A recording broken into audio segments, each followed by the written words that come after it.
What's better today? You're not just surviving the day, you're directing it. Hi, I'm John Michael, and welcome to day one of the Insiders Daily. Our verse today is a real favourite, Romans 12:2. I'm taking from the NIV.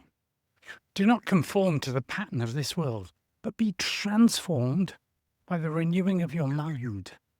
Then you will be able to test and approve what God's will is, his good, pleasing and perfect will. And Paul wrote this, he was way ahead of his time. Only in the past couple of decades has science caught up with this verse. Neuroscience tells us that we can actually renew our minds, a process we now know as neuroplasticity. Romans 12:2 is the strongest anchor for the day one challenge.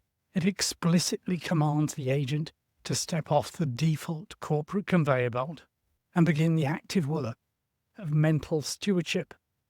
Let's look at this verse from a kingdom perspective, starting with back to front.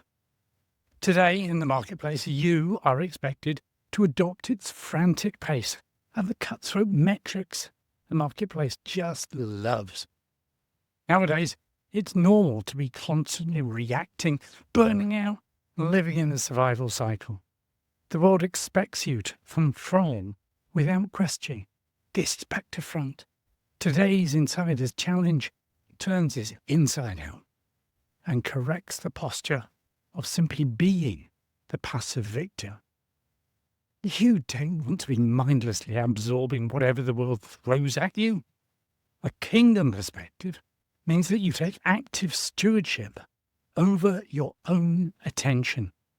And before you get all uppity and proudful, a kingdom perspective is the other way up and confronts that prideful belief that you can or should try to outwork the noise or manage the chaos entirely on your own strength. True transformation doesn't come from hustling harder.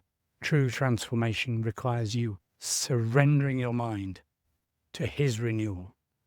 And a kingdom invisible perspective means that you are not helpless character in someone else's script. You have the God-given agency to co-labor with the Spirit.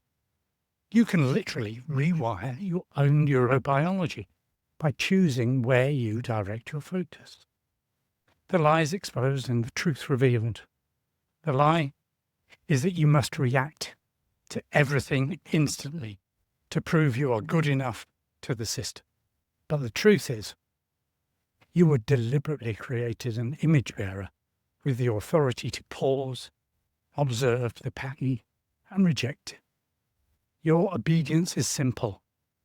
Taking that very first breath, refusing to let the inbox dictate the state of your nervous system. So, how will you put this into practice today? I will stop and take one single slow breath.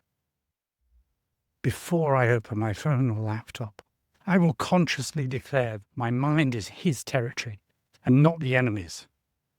Know anyone who seems exhausted by the relentless grind of life? Share this with them.